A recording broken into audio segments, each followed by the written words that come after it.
Ngobrol-ngobrol sedikit nggak apa-apa. Oke, sambil nunggu yang lain. Mas Taufik, monggo Mas Taufik. Mau ngobrol-ngobrol terkait apa Mas tadi penugasan ya? Iya Bu, terutama TA-nya Bu.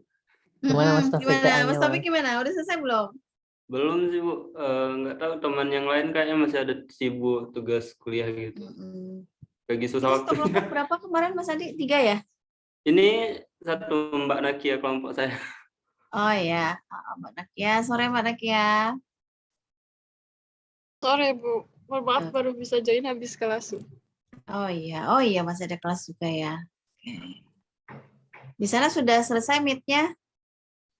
Masih tinggal sedikit, soalnya presentasi tugas Ibu juga. Meet atau UAS? Meeting ya.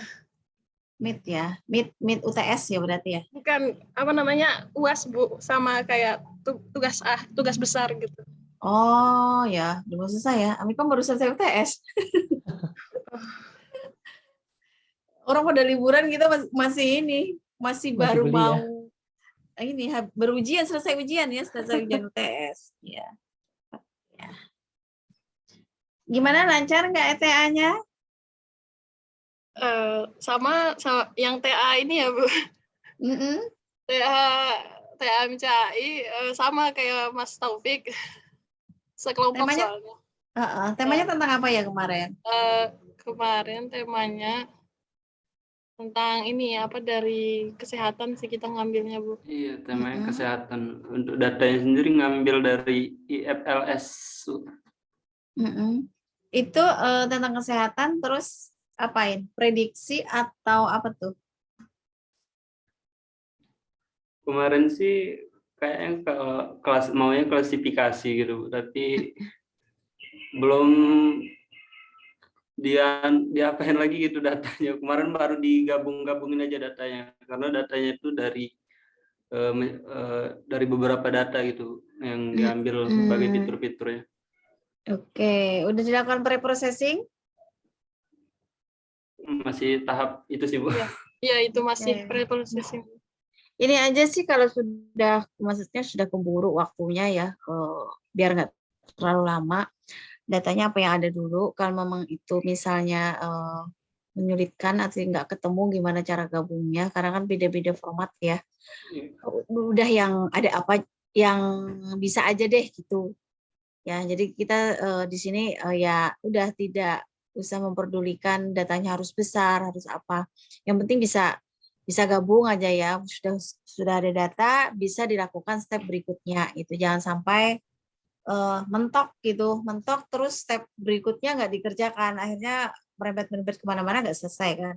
Jadi udah apa yang ada kemudian dilakukan step berikutnya. Berarti kan setelah collecting data, berarti baru tahapan collecting data ya Mas Taufik sama Mbak Nakia ya? Iya Bu. Nah setelah itu sudah ya seadanya sebisanya, setelah itu dilakukan pre-processing. Pre-processing kalau udah selesai, apa yang saja yang dibutuhkan untuk processing, nggak semuanya. Itu kan data apa tuh? Data berupa teks atau data numerik? Ada teks, ada numeriknya juga Bu.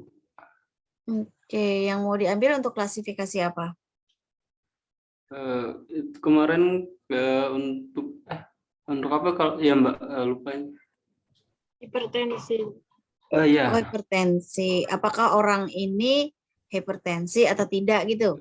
Iya Bu, kalau lihat dari datanya itu data hasil dari kumpulan-kumpulan dari wawancara gitu. Jadi melihat dari kebiasaan-kebiasaan, dari kesehatan segala macamnya itu diambil untuk fitur-fiturnya. Oke, untuk fitur-fiturnya berarti dari teks ya? Iya, lebih ke teks sih sebanyaknya.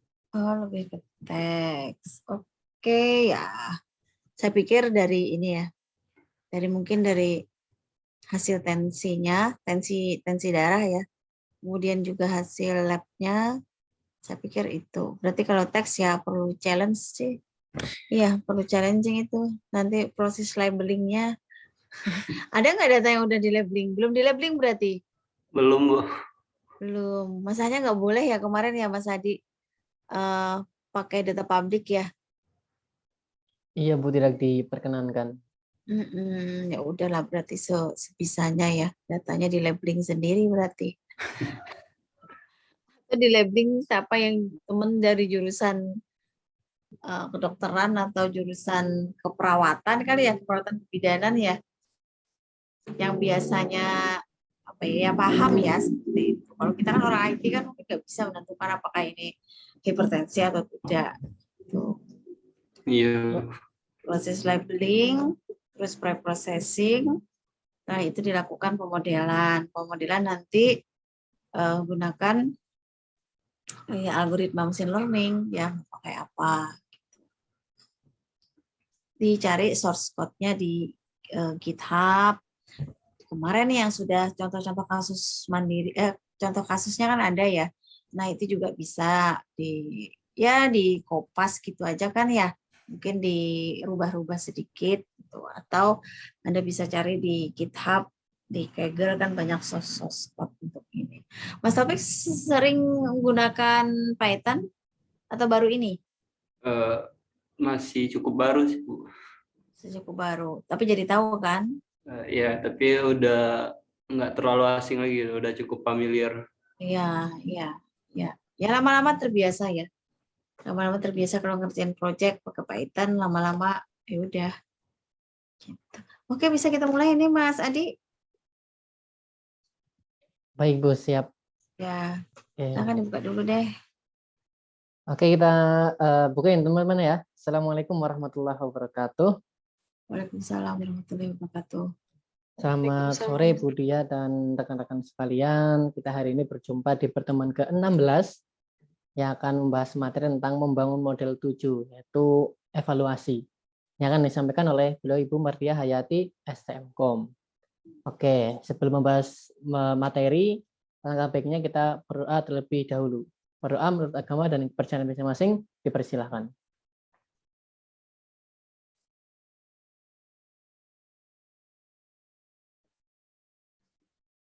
Cukup? Oke, langsung saja untuk mempersingkat waktu, kita mulai pembahasan materinya. Kepada Ibu Dia, dipersilahkan. Oke, baik. Terima kasih Mas Adi. Assalamualaikum warahmatullahi wabarakatuh. Waalaikumsalam warahmatullahi wabarakatuh. Oke. Selamat sore semuanya rekan-rekan, Mas Adi, Mas Taufik, Mbak Nakia, dan Mbak Agni ya. Sehat semua ya. Oke. Ya, kali ini saya berbeda zona waktu ya dengan Mas Adi dan teman-teman. Saya berada di waktu Indonesia Tengah ya. Mas Adi Barat ya. Semuanya Barat ini ya. Oke. Saya Wita, Bu. Oh, Wita. Mbak Nakia di mana? Di Lombok. Rumahnya di Lombok, sekolahnya di Jateng. Jateng. Ya, di Solo, berarti, Bu. di Solo. Berarti kan Barat tuh. Enggak, rumahnya di Lombok. Oh, rumahnya di Lombok. Oh, Wita ya. Oke, jam 4 di sini. Nggak tahu ini jamnya, saya masih bingung jam di HP ini jam 5. Jam 5 ya. Berarti Ya. selesainya kita 6:30 ya ini nanti. 6:30 udah maghrib kayaknya di sini. Oke, baik. Suara saya masih terdengar jelas? Masih, Bu. Masih ya. Saya soalnya di sini kualitas jaringannya agak susah juga dan juga hujan lebat tadi. Oke, baik, saya share ya. Pertemuan kali ini kita pertemuan ke-16 ya. Pertemuan di minggu kita yang terakhir ya. Besok hari terakhir untuk program ini. Kemudian hari Rabu kita ada ujian ya. Untuk mekanisme ujian mohon maaf saya dan Mas Adi belum diinfokan dari pusat bagaimana prosedurnya ya. Insya Allah ya mungkin semua materi yang sudah disampaikan itu semuanya ada gitu ya. Harapannya sih seperti itu. Tapi nggak tahu mekanismenya mau ujiannya mungkin pilihan ganda atau apa nggak ngerti juga. Karena memang setiap kelas beda-beda ya. Di Amikom aja kalau kelas kita kan hari Rabu ya. Ada yang kelas yang lain itu terakhir hari Kamis. Gitu juga mungkin di tempat lain, di 10 universitas yang lain. Begitu. Ya, baik. Kita mulai saja hari ini. Dari kemarin kita mempelajari membangun model dari berbagai macam algoritma ya, dari berbagai macam algoritma yang ada. Kemudian dari model-model yang sudah kita bangun, kita evaluasi apakah hasil aktualnya, hasil prediknya ya, predik dari model yang sudah dibangun itu mendekati dengan kenyataan. Jadi tujuannya itu di sini evaluasi adalah menilai ya, menilai seberapa bagus, seberapa efektifkah model yang sudah kita bangun. Tentu saja di sini dari kemarin-kemarin kita mempelajari berbagai macam algoritma, kelemahan dan kelebihannya sampai dengan saat ini perjalanan algoritma yang digunakan itu seperti apa, seperti itu ya. Jadi semakin ke sini mestinya algoritma yang ditemukan oleh para peneliti semakin baik ya hasilnya.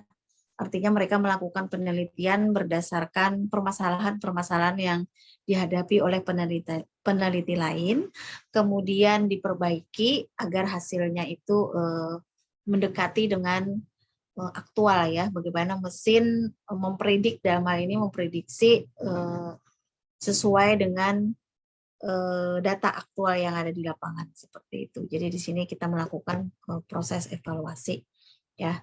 Ini materi kita yang ya bisa dikatakan terakhir ya. Besok mungkin di tahapan deploy-nya itu. Ini kita langsung saja. Nah, ini model yang diukur ada supervised dan ada unsupervised. Yang akan kita fokuskan di sini ada dua ini ya. Jadi supervised dan unsupervised. Kemarin di supervised ada klasifikasi dan regresi. Klasifikasi untuk mempredik data kategorikal, sedangkan regresi untuk mempredik data kontinu ya, atau numerik. Kemudian unsupervised learning itu clustering ya, digunakan untuk pengelompokan yang sebenarnya kita tidak tahu kelasnya ya, beda dengan supervised kita sudah tahu kelasnya. Nah, ini baru pengantar aja ya. Oke, ini alasannya. Kenapa diperlukan evaluasi model? Jadi di sini ada sejumlah tahapan dalam membangun model, yaitu fase pertama adalah prototyping ya, sebagai percobaan atas beberapa model untuk mencari model yang terbaik ya. Setelah puas dengan sebenarnya ini bukan puas kali ya. Mungkin ini diterjemahkan dalam bahasa Indonesia ya. Jadi setelah kita melewati fase pertama, kita mencoba dengan beberapa model yang ada. Dari model yang ada itu dicari yang terbaik ya. Lalu di sini cari model selection. Nah, kemudian yang terbaik itulah akan kita implementasikan ke dalam bentuk data real. Di sini adalah live data. Live data itu adalah data yang dinamis ya. Jadi kalau di prototyping itu menggunakan data historis ya. Kalau live data itu datanya sudah dinamis ya. Jadi bergerak terus seperti itu. Nah, kenapa diperlukan adanya alasan evaluasi model? Satu, terdapat perbedaan antara data historical dan data live. Itu disebut distribution gap. Kenapa demikian? Ya, kita tahu bahwa big data ya, data itu kan dari sekian juta misalnya, kemudian juga dengan durasi yang cukup lama, dianggap itu adalah data historis. Artinya itu sudah lewat dan sudah berlalu. Nah, sudah berlalu. Data itu kita olah, kita simpan, yang digunakan untuk mempredik data yang akan datang. Nah, permasalahannya adalah data yang akan datang itu bisa jadi mungkin berbeda, ya, berbeda dengan data yang ada di data historikal. Jadi di sini kenapa kita diperlukan evaluasi model untuk mengukur seberapa kuatkah data historikal itu bisa beradaptasi dengan data live. Jadi di sini makanya data historikal itu diasumsikan bahwa data yang normal ya karena itu sudah berjalan, sudah berlalu. Kemudian data live itu cenderung berubah ya. Jadi di sini fungsinya adalah kita ingin memvalidasi model yang sudah kita buat dengan menggunakan data historikal, diimplementasikan dengan data live. Jadi apakah data live itu masih fit nih dengan data historikal ya. Jadi kita ingin mengukur seberapa kuat si data historikal bisa mengadaptasi perubahan-perubahan data yang akan datang seperti itu ya. Di sini ada istilah bias dan variansi ya. Ini adalah gambaran di mana bagaimana jika bias rendah, variabel rendah dan sebagainya. Nah, bias ini adalah asumsi penyederhanaan yang dibuat oleh model untuk membuat fungsi target lebih mudah didekati. Sedangkan varian ini adalah jumlah estimasi fungsi target yang akan berubah jika diberikan data pelatihan yang berbeda. Jadi di sini varian ini adalah data yang semakin banyak ya. Jadi sengaja pada saat pelatihan itu diberikan data yang berbeda-beda ya, berbeda-beda. Nah, di sini adalah gambarannya. Jika bias rendah dan varian rendah. Jadi varian rendah itu tadi ini adalah yang bulat-bulat ini adalah varian. Jadi semakin dia mengumpul berarti kan semakin mirip ya datanya ya. Nah, kemudian di sini bias ini adalah toleransi limitnya. Jadi misalnya dalam satu bundaran ini disebut dengan bias ya. Jadi bias rendah, variabel juga rendah. Kemudian di sini varian rendah kan masih ya di sini ya. Bias tinggi. Setelah itu bias rendah, variannya tinggi. Jadi mencar ya, varian itu mencar. Jadi ini adalah perubahan data yang didapatkan di data training dengan varian yang berbeda. Harapannya apa? Jika variannya tinggi, ketika model itu sudah diimplementasikan, kemudian digunakan data live itu tadi ya, itu akan data training akan cepat merespon karena dia sudah pernah berlatih dengan varian data yang berbeda ya, seperti itu. Nah, kemudian ini juga variannya juga tinggi ya, tetap biasnya juga tinggi. Nah, bagaimana yang diharapkan ya? Jadi di sini bagaimana trade-off adalah ketegangan antara error yang disebabkan oleh bias dan varian yang menjadi masalah utama dalam supervised learning. Jadi nanti ada istilah underfit dan overfitting ya, seperti itu. Nah, berikut ini adalah beberapa cara untuk menangani bias dan varian. Gunakan insting dan institusi. Nah, ini yang paling susah ya. Kalau kita gunakan insting dan institusi ya, kalau kita gunakan teknik ini berarti kita harus sering sering terlibat dalam sebuah proyek, misalnya data science yang ngolah data gitu. Pokoknya apapun pekerjaan kita berhubungan dengan data sehingga kita akan mudah, oh ini datanya seperti ini, terlalu bervariasi dan sebagainya. Seperti itu. Kemudian adanya bootstrap aggregating atau bagging ya, dan resampling untuk mereduksi varian dalam model prediksi, diantaranya algoritma random forest ya. Jadi di random forest itu kan ada hutan-hutan kecil ya. Jadi itu di situ untuk mereduksi berbagai macam varian yang sangat lebar ya. Jadi dibuatlah pohon-pohon kecil seperti itu. Ini adalah tentang bias dan varians. Kemudian ini jenis errornya antara underfitting dan overfitting. Nah, nanti ketika di pembelajaran di machine learning, kita akan sering sekali menjumpai istilah ini. Jadi underfitting itu adalah ketika pemodelan yang kita bangun itu jelek ya.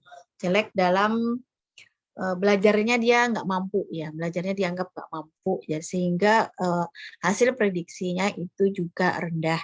Nah, tetapi kalau overfitting kebalikannya. Overfitting ini adalah melebih-lebihkan permasalahan. Jadi saking pengennya kita menghasilkan akurasi yang bagus, jadi apapun permasalahan yang ada itu harus bisa ditangani oleh mesin, sehingga mesin itu akan terlalu fit ya, akan terlalu fit. Itulah yang dinamakan dengan overfitting. Nah, ini memang dari sisi akurasi itu bagus ya, artinya kita melatih mesin untuk cepat pintar dan bisa memahami segala permasalahan yang ada. Jadi taruhlah ada sekian ratus permasalahan yang kecil-kecil, dan bagaimana kita melatih si mesin untuk semuanya itu harus bisa diakomodir oleh mesin. Jadi bisa ditangani semuanya oleh mesin, sehingga ada banyak sekali di sana terlalu ketat ya, sehingga terjadi overfitting. Dan ini kelemahannya adalah ketika diadaptasikan dengan data live atau data testing ya, umumnya kalau misalnya ada ya data yang sangat berbeda dengan data training, ini akhirnya akurasinya menjadi jelek karena kurang fleksibel, kira-kira seperti itu. Nah, ini underfitting, di mana model dengan bias tinggi kurang memperhatikan data yang disajikan. Keadaan di mana model pelatihan data dibuat tidak terwakilkan keseluruhan data yang akan digunakan nantinya. Jadi di sini yaitu tadi underfitting itu dia model pelatihan datanya itu dia tidak mampu, mesin tidak mampu mempelajarinya dari data yang ada karena datanya tidak terwakilkan. Kebalikannya dengan overfitting, kalau overfitting itu terlalu fokus pada data set tertentu, data training tertentu ya, hingga tidak bisa melakukan prediksi dengan tepat jika diberikan dataset lain yang serupa. Dataset lain yang serupa, tapi akhirnya juga berbeda ya, berbeda datanya. Nah, dimasukkan ke dalam model yang sudah jadi, akhirnya dia overfitting. Overfitting itu bagus akurasinya pada saat training, tetapi jelek pada saat testing ya, atau diimplementasikan dengan data live. Ini adalah ilustrasi ketika underfitting. Misalnya, contohnya di sini adalah ini model yang dihasilkan, garis ini adalah model yang dihasilkan, entah itu predik atau apapun itu, ini model yang dihasilkan. Kemudian yang titik-titik ini adalah sampelnya. Bagaimana sampel itu jauh ya, jauh dari model yang dihasilkan, sehingga ketika dilakukan testing itu juga prediknya juga akan meleset ya, karena dia tidak mampu belajar sehingga errornya cukup tinggi. Nah, kemudian overfitting itu terlalu dekat dengan estimasi, terlalu terlalu fit. Jadi misalnya ada sampel seperti ini, dia tepat akan berada di model ya, sehingga bukan garis seperti ini juga dia ngikutin, nih overfitting namanya ya. Jadi antara model dengan sampel yang ada itu nempel ya. Ini ya itu tadi seperti yang sudah saya buat bilang tadi, ada kelemahannya ya. Jadi dia terlalu fit. Nah, harapannya adalah seperti ini ya. Ya nggak terlalu jauh-jauh banget ya dengan model yang ada, dan juga nggak terlalu persis ya. Kalau ini kan sama persis nih, berada tepat di titik-titik model atau titik-titik prediksinya. Seperti itu ya. Ini ilustrasi pemilihan model, dalam hal ini contohnya adalah klasifikasi. Contoh di sini ada klasifikasi untuk menentukan misalnya apakah gambar ini anjing atau bukan anjing. Dari gambar ini bukan anjing atau anjing. Jadi di sini akan membedakan ya, manakah yang bukan anjing, kemudian manakah yang anjing. Kemudian manakah yang hewan atau bukan hewan, hewan atau bukan hewan ya. Kemudian ada juga apapun kecuali anjing ya, yang misalnya ekornya yang bergerak-gerak ya, ekornya bergoyang ya. Nah, kucing kan juga bisa, yang lain bebek kan juga bisa. Nah, kalau yang tengah ini terlalu sederhana, artinya apa? Bisa jadi ini menimbulkan underfitting ya, bukan hewan dan hewan. Ya, mohon maaf, ini kadang ada juga tumbuhan mungkin seperti hewan seperti tumbuhan gitu ya. Kayak apa namanya tuh yang bisa berubah warna gitu. Dia akan beradaptasi yang di dekat pohon itu. Nah, itu kan agak sulit ya membedakan nanti kalau ada gambar seperti itu. Bukan hewan dan hewan. Terlalu sederhana sehingga dia akhirnya si mesin agak kesulitan dalam membedakannya, bukan hewan dan hewan. Bisa jadi dia salah ya. Kemudian yang bawah ini bisa jadi overfit nanti. Terlalu spesifik. Apapun kecuali anjing yang bergoyang, apa ekornya? Anjing dengan ekor yang bergoyang. Kan terlalu spesifik itu. Terlalu sulit juga nanti ketika pada saat training mungkin bagus, tetapi pada saat testing ya pada saat testing bisa jadi kan ya, misal nih ada anjing yang nggak punya ekor misalnya, kan bisa jadi ya, atau punya ekor, ekornya kecil gitu, kan nggak bergoyang juga, padahal itu anjing. Nah, agak sulit ya, terlalu spesifik sehingga ini nanti bisa jadi overfit. Nah, yang paling memungkinkan adalah bukan anjing atau anjing. Jadi seperti itu ketika kita memilih model klasifikasi yang kita inginkan. Tidak terlalu sederhana dan juga tidak terlalu spesifik. Ya, tujuannya adalah biar mesin itu bisa belajar ya, tetapi juga tidak menimbulkan underfitting dan juga tidak menimbulkan overfit.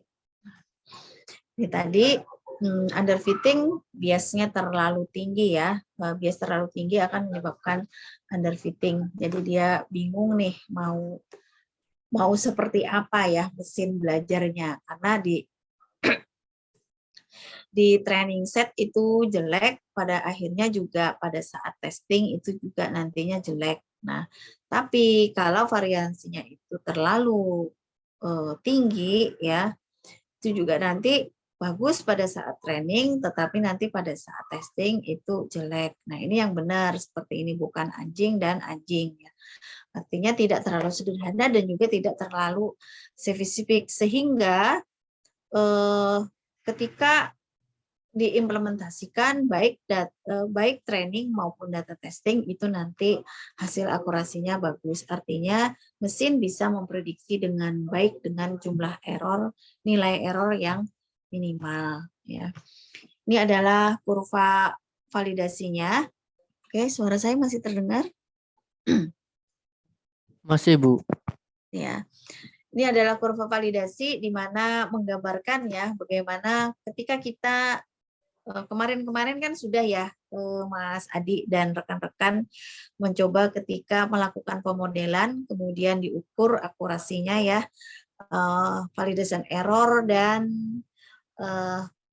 training errornya, ya ada loss-nya. Nah, seperti itu terlihat. Misalnya di sini, di sisi Y ini adalah nilai error ya, ini yang paling tinggi. Kemudian di sisi X ini adalah model parameternya, di mana kalau underfitting berarti kan errornya tinggi ya. Underfitting itu dia berarti tidak bisa memprediksi dengan baik ya. Dia mesin tidak mampu belajar dengan data training yang ada sehingga underfitting tinggi ya. Semakin lama semakin menurun. Nah, kemudian untuk overfit ya, overfitting yang diharapkan adalah tinggi ya. Pada saat trainingnya itu untuk overfitting di sini kan tinggi ya, validation errornya tinggi, kemudian di sini rendah untuk training errornya. Nah, bisa terlihat di sini untuk underfitting untuk nilai errornya ya. Jadi semakin rendah nilai errornya pada saat training itu yang diharapkan. Kemudian pada overfitting itu sebenarnya dia terlalu fit ya, terlalu fit. Jadi dia nggak cocok juga ya. Jadi makanya di sini bagaimana caranya kita menjaga agar di sini antara underfitting dan overfitting, validation error dan training errornya ini garisnya tidak terlalu jauh ya, tidak terlalu jauh. Jadi ini di sini yang paling bagus ya, yang paling bagus ya. Kalau udah ke sini kan beda banget ya, ini terlalu jauh ya, seperti ini yang dicari, garis antara validation error dan training error itu harusnya berdekatan. Ini juga cara lain untuk mendiagnosis bias dan varian dalam sebuah model ya. Di training ini kita harapannya kan seperti itu, semakin dekat antara validasi dan training, validation error itu error yang dihasilkan pada saat validasi, pada saat pengujian ya, pada saat pengujian di dalam model trainingnya sebelum kita melakukan testing itu kecil, rendah ya, itu yang diharapkan jadi semakin dekat. Nah, model yang diukur misalnya tadi supervised learning klasifikasi ya, misalnya di sini ada untuk mengecek apakah email ini mengandung spam atau tidak. Ya, contohnya ada email, kemudian apakah email ini spam atau tidak. masukkan di sini kita memproses klasifikasi ya. Jadi di sini klasifikasi ya, untuk klasifikasi. Misalnya di sini. Nah, ini diukur akurasinya. Jadi tadi evaluasi model adalah untuk mengevaluasi terutama untuk training ya. Pemodelan yang sudah dihasilkan kita ukur ya, kita ukur. Ini menunjukkan presentasi klasifikasi yang bernilai valid terhadap total klasifikasi yang dilakukan. Contohnya akurasi atau A ya. Kemudian untuk menghasilkan akurasi, A ini adalah akurasi dalam persen, kemudian T ini adalah jumlah percobaan dengan prediksi yang valid, sedangkan N itu adalah N percobaan. Jadi dihitung di sini berapa akurasi dari percobaan di samping. Misalnya di sini ada data ya, data aktualnya ada 5. Mangga, jeruk, apel, mangga, jeruk. Kemudian output prediksinya, mangga, apel, jeruk. Ini data aktual, ini adalah prediksinya. Kalau sama-sama mangga, itu berarti dia valid. Artinya mesin bisa memprediksi dengan valid antara data aktual dengan prediksi yang dihasilkan oleh mesin. Nah, sedangkan yang kedua, mesin itu beranggapan bahwa itu adalah apel. Padahal itu jeruk. Jadi kan salah. Mesin salah nih memprediksi invalid. Ini juga begini. Model memprediksi bahwa itu jeruk padahal itu apel. Ya, kemudian apel, mangga, jeruk benar ya. Ini ada invalid. Nah, jadi kita ukur akurasinya. Akurasi itu dihasilkan dari prediksi yang valid. Prediksi yang valid adalah di sini jumlahnya 2 dibandingkan dengan total percobaannya dikalikan 100. Itulah yang dinamakan dengan nilai persentase dari akurasi ya. Jumlah percobaannya 2, invalidnya 3, total percobaannya 5. Jadi tadi 2/5, jadi 40%. Akurasi dapat digunakan sebagai ukuran awal mengevaluasi model. Namun tidak cukup dengan akurasi saja. Terkadang akurasi tiap kelas juga perlu diketahui juga. Jadi ini keseluruhan ya untuk akurasi. Akurasi dalam memprediksi mangga, jeruk, apel, ya ada 3 ya. Itu totalnya adalah 40%. Nah, makanya di sini tidak cukup dengan akurasi saja, tetapi yang diharapkan adalah akurasi tiap kelasnya ya. Oke. Suara saya masih terdengar? Masih, Bu. Masih ya. Suara lain gimana? Agak ribut di sini saya. Agak berisik. Kedengaran suara noise di belakang? Kedengaran enggak? Enggak, Bu. Tidak terlalu, Bu. Oke, maaf ya. Saya di tempat umum. Oke. Ada confusion metric ya. Bukan metrik sih sebenarnya. Ini sebenarnya cuman untuk melihat penyebaran validitas percobaan kita ya. Jadi untuk mengkuantifikasi ya, mengkuantifikasi terhadap kesalahan. Jadi kita buat semacam metrik di sini.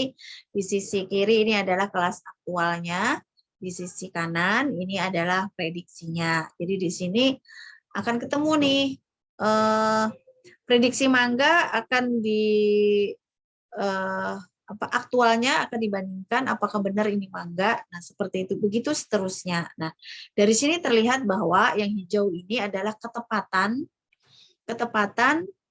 mesin dalam memprediksi. Artinya yang benar ya, true positif ya. Bisa dianggap ini true positif. True positif itu maksudnya mesin memprediksi mangga sedangkan aktualnya juga mangga.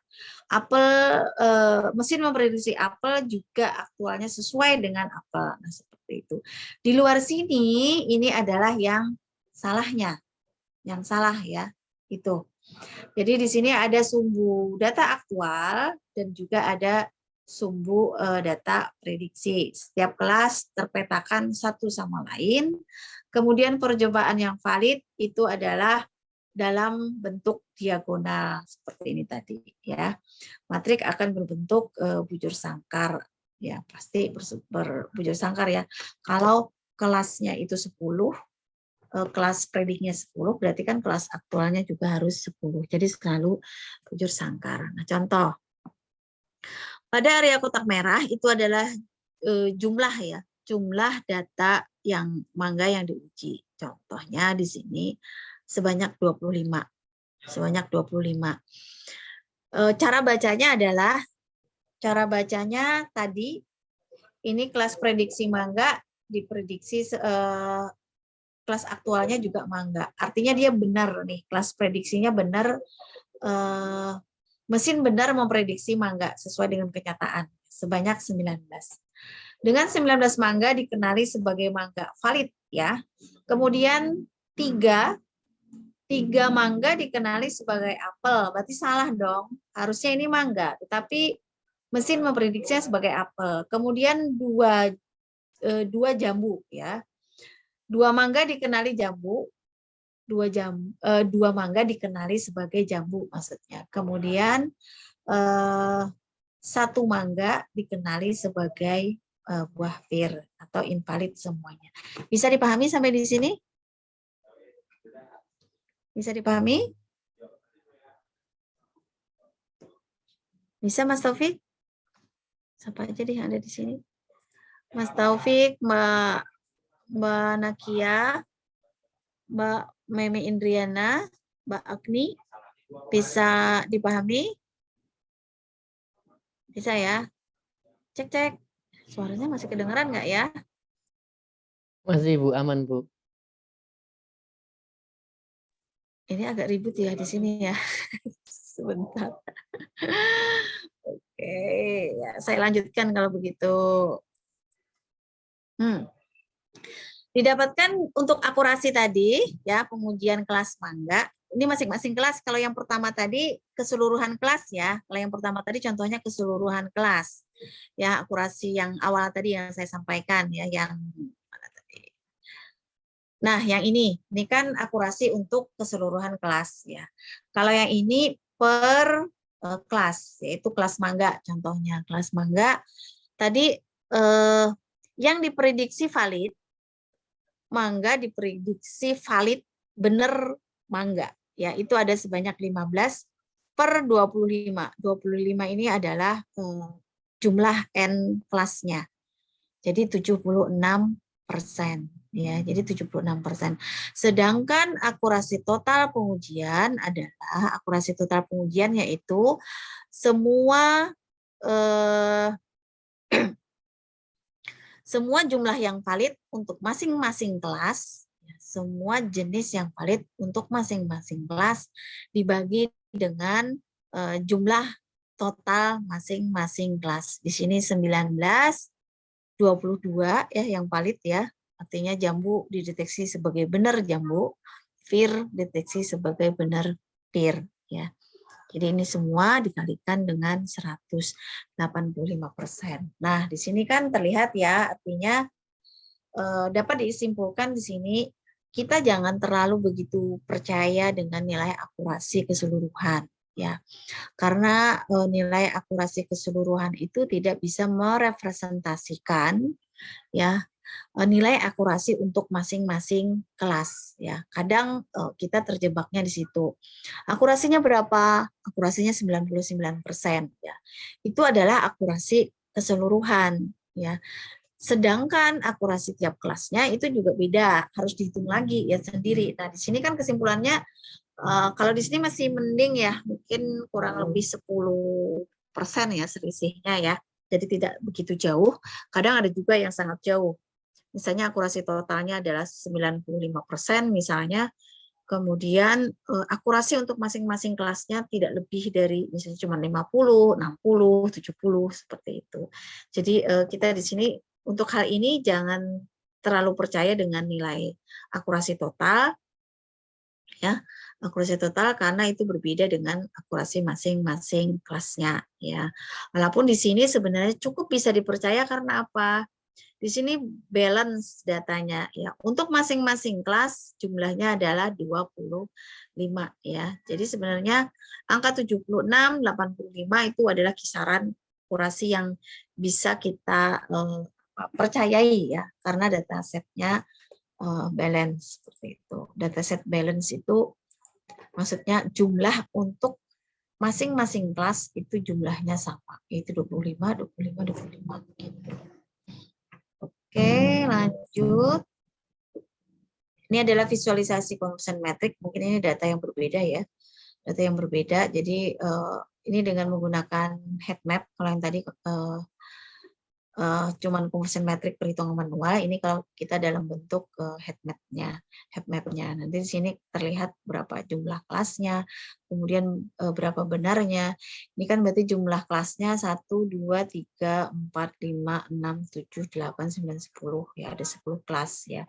Di sini adalah sisi prediknya, di sini adalah aktualnya. Kemudian yang garis diagonalnya itu menunjukkan true positifnya.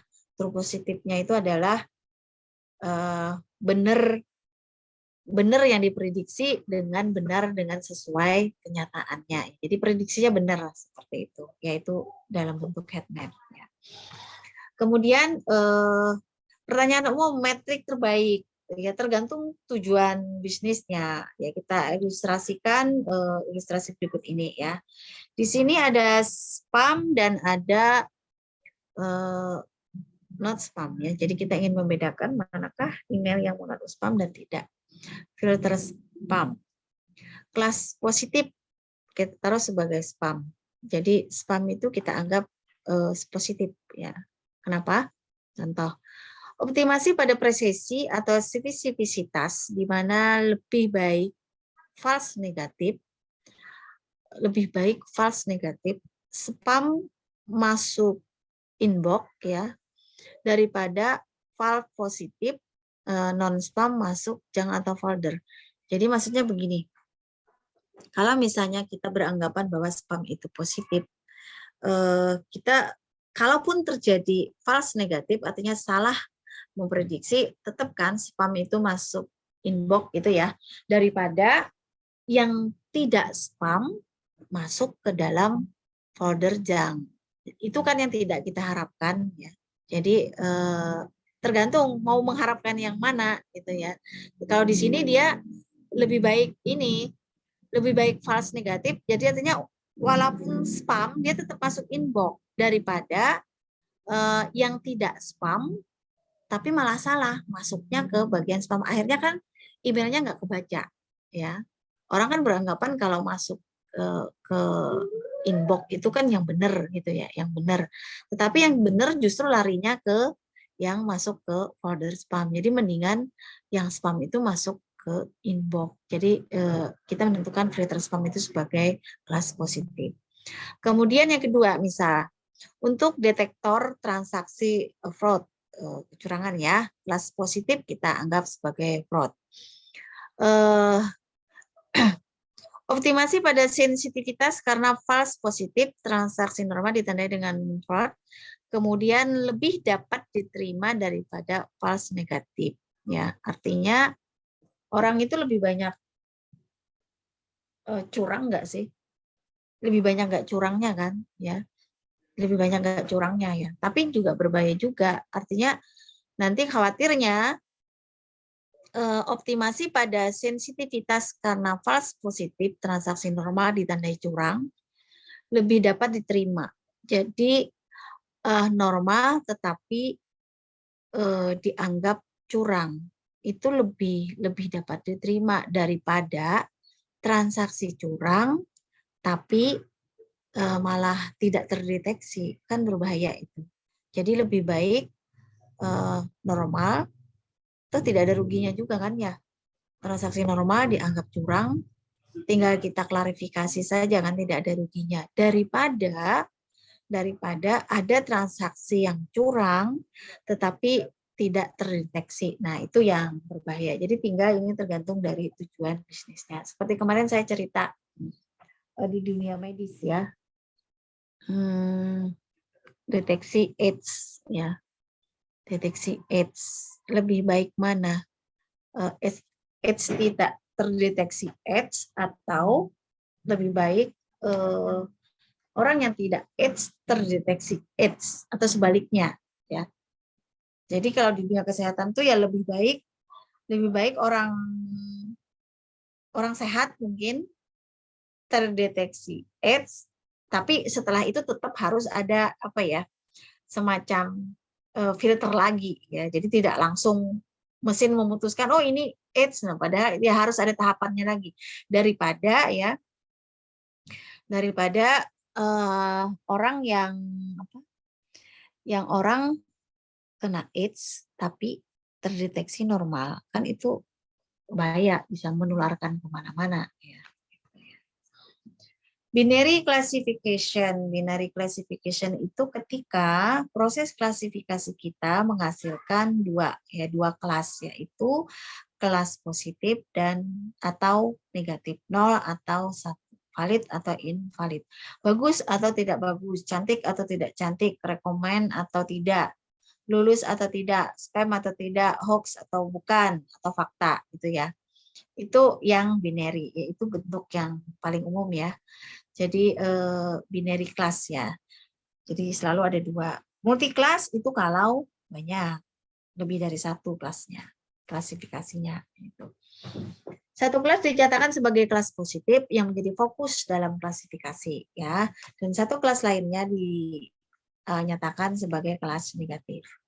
Dalam dunia medis misalnya ada sampel cairan mukus yang mengandung virus COVID-19 dinyatakan sebagai kelas positif. Dan sampel tidak mengandung virus dinyatakan kelas negatif. Jadi yang mana titik fokus kita? Mau mencari apakah ini mengandung virus atau tidak. Berarti kalau yang mengandung virus berarti itu positifnya, yang tidak mengandung virus berarti kelas negatifnya. Gempa yang mengakibatkan tsunami sebagai kelas positif dan yang tidak mengakibatkan tsunami sebagai kelas negatif. Jadi apakah tsunami atau bukan? Berarti tsunami-nya itu positif, bukan tsunami itu kelas negatif. Nah, seperti itu. Kemudian adanya keterbatasan akurasi misalnya nih. Dalam kasus deteksi pasien COVID, sebuah detektor baru disebut saja detektor X diujikan pada 100 sampel. Sampel tersebut diuji dengan alat yang deteksinya dijadikan acuan validitas atau ground truth ya. Yaitu PCR. Jadi dari 100 sampel ada detektor baru namanya detektor X diujikan pada 100 sampel dan sampel tersebut diuji dengan alat deteksi yang dijadikan acuan adalah ground truth yaitu PCR. Dari pengujian PCR sebelumnya diperoleh data bahwa 90 sampel adalah negatif dan 10 sampel adalah positif. Dengan menggunakan detektor X ke 90 sampel negatif dideteksi negatif, namun pada 10 sampel positif diperoleh hasil bahwa 5 sampel dinyatakan sebagai positif dan 5 sampelnya sisanya negatif. Berapa akurasi detektor X? Ya, detektor X tadi dihitung nilai akurasinya. Caranya adalah yang mana yang benar, ya, yang positif yang mana, kemudian dibagi dengan total sampel yang diujikan. Positif tadi, maksudnya positif benernya ya. Jadi tadi 90 sampel negatif dideteksi sebagai negatif, namun pada 10 sampel positif diperoleh 5 sampel yang sisanya adalah negatif. Jadi 90 plus 5 ya. Apakah akurasi 95% merupakan hasil yang baik? Ya, belum tentu. Berarti masih ada 5% ya kan kesalahan detektornya. Hanya 5%, hanya 5% dapat berakibat fatal. Ya, karena apa? Terutama di bidang kesehatan ya. Karena berhubungan dengan nyawa manusia. Jadi kalau ada akurasi 95% di bidang kesehatan, itu bukan hasil yang baik ya. Artinya masih besar tuh 5%, berarti kan dari 100 orang masih ada 5% yang salah. Yang salah deteksinya. Dan itu berbahaya. Harusnya dia dideteksi positif, ternyata dianggap negatif. Ya, seperti itu. Nah, apakah ada faktor lain yang metrik lain yang menjelaskan kasus semacam ini? Ya, nah, ini kita bisa melakukan yang namanya confusion metric tadi ya untuk klasifikasi biner. Contoh ya, di sini tadi ini salah satu yang tadi ya koefisien metrik yang di awal tadi. Jadi di sini tadi nilai prediksi, kemudian sebelah kiri adalah nilai aktualnya, positif, negatif. Ya. Jadi ini true positif, maksudnya benar positifnya. Artinya kalau tadi mangga, itu buah mangga, benar diprediksi mangga, berarti benar-benar positifnya ya, true positif. Kalau false negatif berarti dia salah memprediksinya. Harusnya itu mangga, ternyata dideteksi sebuah jeruk misalnya ya. True positif, nilai sesungguhnya adalah positif dan diprediksi positif. False negatif, nilai sesungguhnya adalah negatif tetapi diprediksi positif. Sedangkan true negatif, sesungguhnya adalah negatif, maka juga prediksinya negatif. Sedangkan false negatif, ya false negatif, sesungguhnya adalah nilai positif tetapi diprediksi negatif. Ya, klasifikasi yang benar valid adalah TP dan N. Validnya itu adalah true positif dan true negatif. True positif itu benar benernya, ibaratnya kalau true negatif itu benar salahnya. Itu kalau kita hubungan biner. Contoh, kalau kita simulasikan seperti ini, positif dan positif. Ada dokter dengan pasiennya, dalam hal ini ibu hamil. Dokter bilang, kamu sekarang hamil. Dan kenyataannya memang hamil. Prediksi dokter bahwa ibu ini sedang hamil. Kenyataannya memang ibunya hamil, karena perutnya sudah mulai membesar. True positif. Bisa dipahami ya? Bisa? Cek-cek.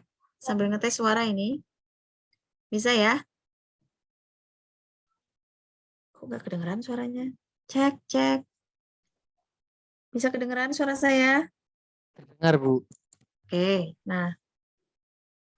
Itu true positif.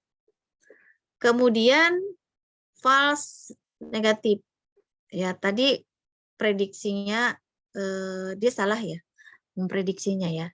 Dia salah memprediksinya. Ini akan menjadi sebuah masalah. Dia bilang kamu tidak hamil, padahal kenyataannya perutnya gede loh. Ya, bisa jadi ini kalau ini terjadi sebuah kesalahan, ini merupakan sebuah masalah. Karena apa? Kenapa perutnya lebih besar? Apakah ini karena kehamilan atau misalnya ada gangguan medis yang lain, misalnya ada tumor dan sebagainya. Ini juga problem ya. Nah, kemudian yang true negatif ya, true negatif ya. True negatif, saya ke sini dulu deh, true negatif. Kamu tidak hamil. Ya, ya benar ya. Kelihatan di situ. Laki-laki ya pasiennya ya, nggak mungkin ya, nggak mungkin laki-laki itu hamil, gitu ya. Nggak mungkin ya. Kemudian di sini, nah yang jadi problem adalah laki-laki, terus kamu hamil, gitu. Kan aneh tuh, masalah juga kan, kok bisa hamil dari mana? Atau mungkin ada permasalahan harus diteliti ya. Nah ini di sini permasalahan dari organ kesuburan atau gimana ini kok bisa dia salah. Nah, hal inilah yang jadi titik poinnya ketika sebuah prediksi itu salah dalam melakukan prediksi, artinya tidak sesuai dengan aktualnya ya. Aktualnya ya. Jadi dia tidak hamil ya, tetapi kok bisa positif, mungkin salah ini ya, salah hasil lab kan juga bisa ya. Laki-laki kok hamil kan begitu ya. Kira-kira seperti itu ilustrasinya tadi. Nah, ini tadi untuk klasifikasi binernya. Ya, ini true positif, true negatif, false negatif tadi ya. Jangan keliru ya. Ini saya jujur kadang juga agak keliru-keliru.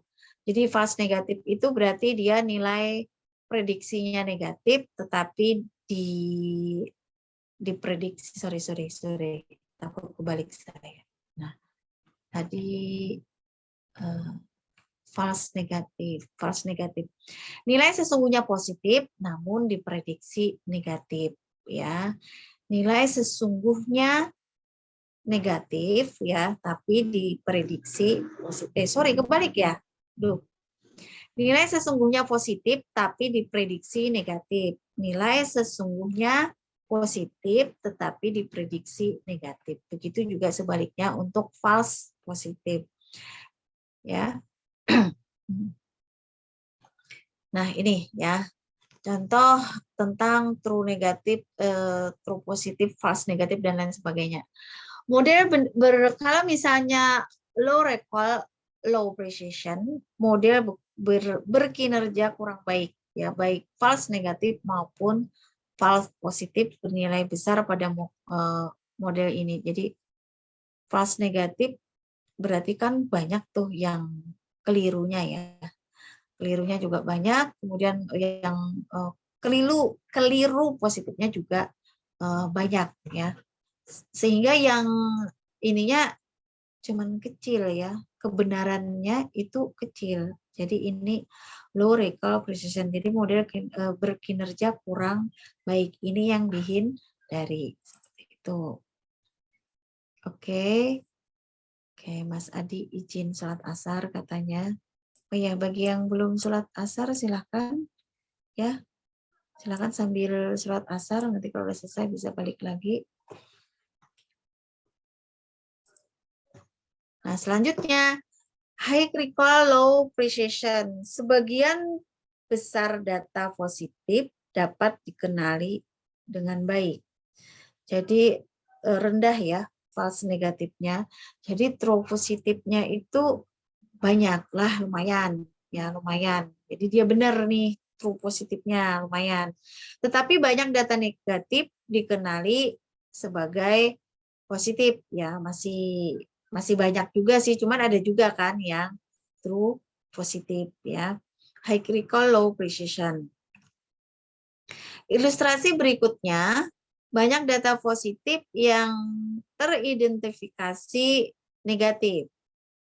Jadi false negatifnya besar, kemudian sebagian besar data teridentifikasi positif memang benar positif, yaitu true positif ya. Jadi false negatifnya itu besar ya, tapi juga besar juga true positifnya. Jadi ini cukup bagus ya, cukup bagus. Yang nggak bagus tadi yang pertama tadi ya. Nah, ini lebih bagus lagi, Artinya ini model memiliki kinerja yang baik ya. False negatifnya kecil, berarti kesalahan dalam memprediksi itu kecil ya. Kemudian juga kesalahan dalam memprediksi yang sisi positifnya juga kecil. Nah, yang besar itu adalah true positifnya. Artinya dia benar memprediksinya ya. Ini model yang memiliki kinerja yang paling baik ya, seperti itu. Kemudian ada F-score ya. Kita sering mengenal F1 score, setengah skor, F2 score misalnya. Mengukur keseimbangan antara presisi dan recall. Untuk model yang presisi dan recall-nya sama pentingnya, jadi kita ingin mengukur jika presisi dan recall-nya recall itu benaran dalam memprediksi yang positif, sedangkan presisi prediksi yang negatif ya. Jadi di situ kalau sama pentingnya itu digunakan F1 score, dinyatakan dengan F1 sama dengan 2 kali precision and recall dikalikannya itu. Kemudian precision plus recall. Jadi true positifnya ya dibagi dengan true positif ditambah setengah kali false positif plus false negatif ya.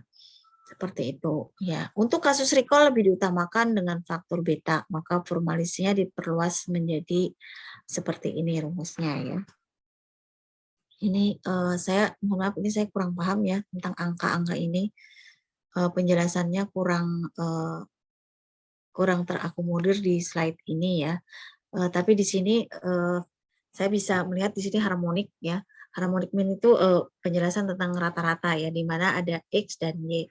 Kalau berdasarkan arithmetic mean, berdasarkan hitungan matematika, kalau kita ingin mencari nilai rata-rata, tinggal X dengan Y itu dibagi 2, maka ketemulah rata-rata. Tetapi di harmonic mean, itu kita kalikan 2 kali XY ditambah dibagi dengan X plus Y-nya ya. Jadi di sini perbedaan antara arithmetic mean sama harmonic mean ya. Contohnya, misal jika kita membeli 3 topi, harganya masing-masing misalnya 13 ya. Jadi 3 kali 13 sama dengan 39. Jika kita beli 5 topi, maka harga 5 kali 13 sama dengan 65. Tapi kalau pakai arithmetic mean kan dari sini 10, 17, 12 udah diambilkan aja rata-ratanya sama dengan 13. Nah, 13 ini bisa kita generalisir untuk data yang lain, bahwa dari setiap pembelian topi itu rata-ratanya adalah 13.000. Jadi kalau kita beli 5 topi, kalau beli 10 topi, ya tinggal kalikan aja 13.000. Tapi sebenarnya angka faktualnya itu ya bukan 13, karena angka 13 ini didapatkan dari perhitungan aritmatik. Itu juga yang ini ya. Kemudian kalau yang harmonik tadi dikalikan ya tadi, kalau di sini tadi rumusnya 2 kali XY karena memang variabelnya adalah X dengan Y, jadi dikalikan 2. Kalau di sini ada 3 item, maka 3 kali 10 kali 17 kali 12 gitu ya.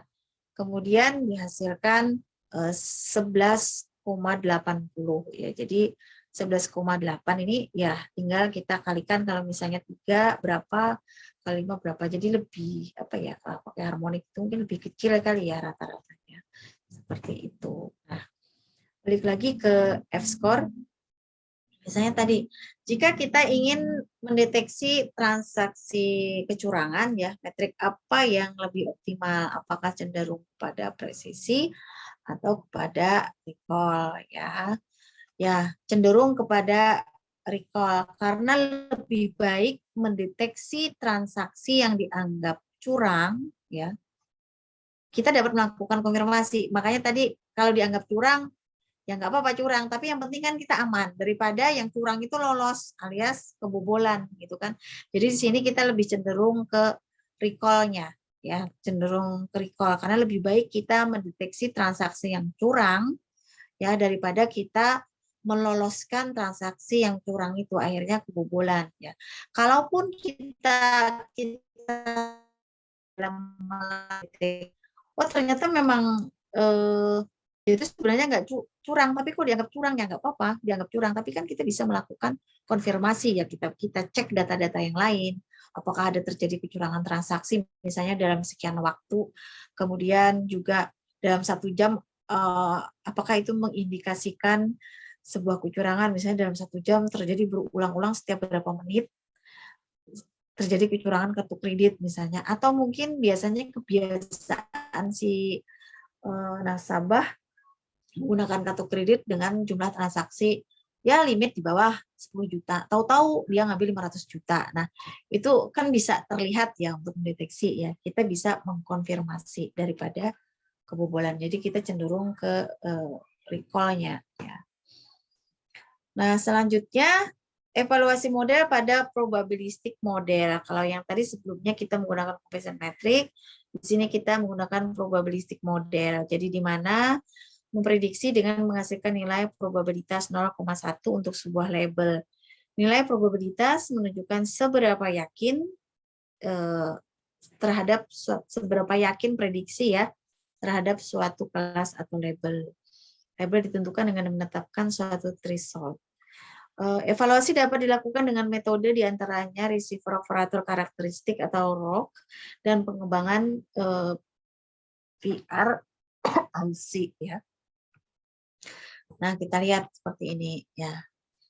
Evaluasi dapat dilakukan dengan metode receiver operating karakteristik atau ROC, yaitu dengan memplot antara recall ya atau disebut dengan true positive rate sebagai sumbu X dengan false positive rate sebagai sumbu X untuk setiap threshold itu antara 0 dan 1.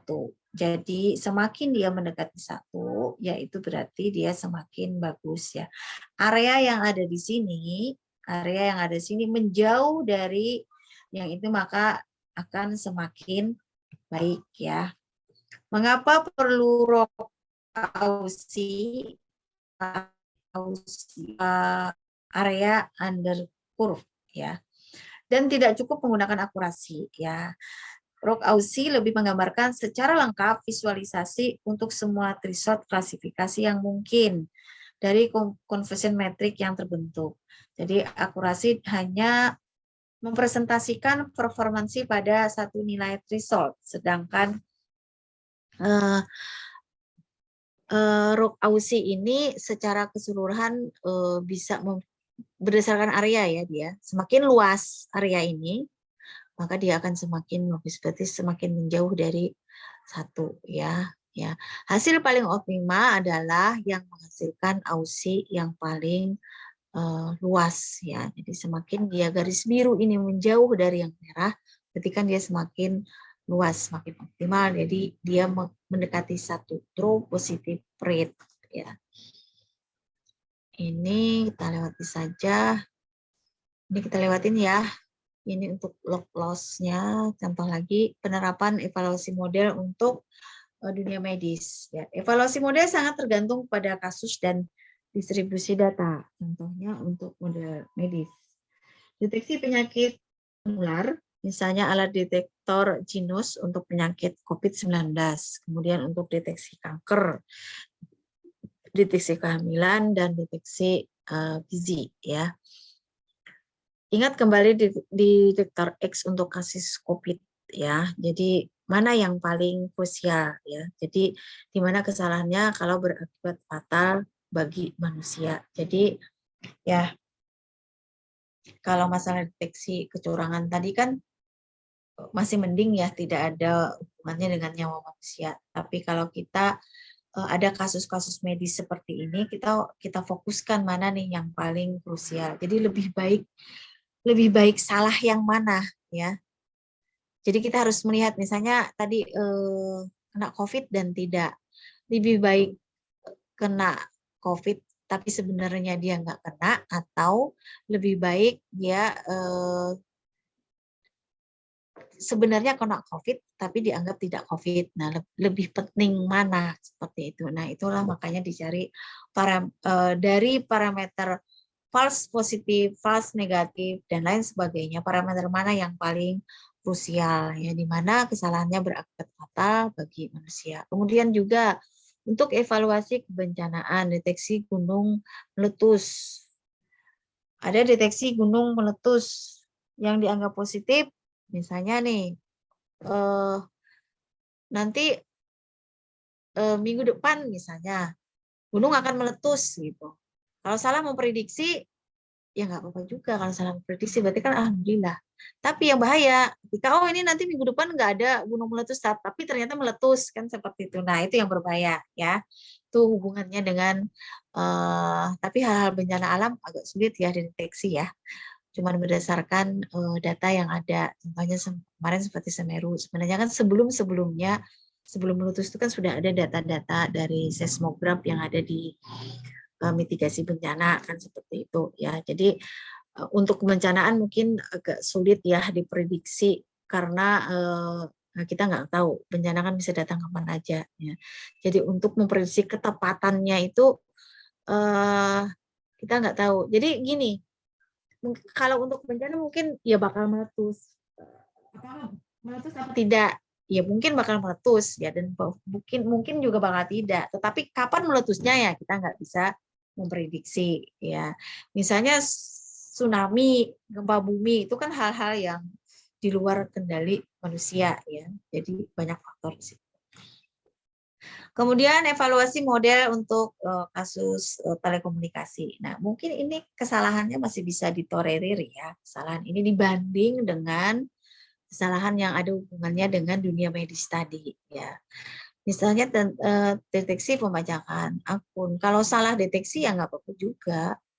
Artinya tidak berakibat fatal terhadap nyawa ya. Jadi makanya kita harus bisa melihat dari sekian kasus itu kira-kira mana yang menjadi prioritas kita ya. False negatif atau false positif ya. Kesalahan prediksi berada di false positif maupun false negatif ya. Pada kebencanaan misalnya deteksi dini tsunami di tepi pantai.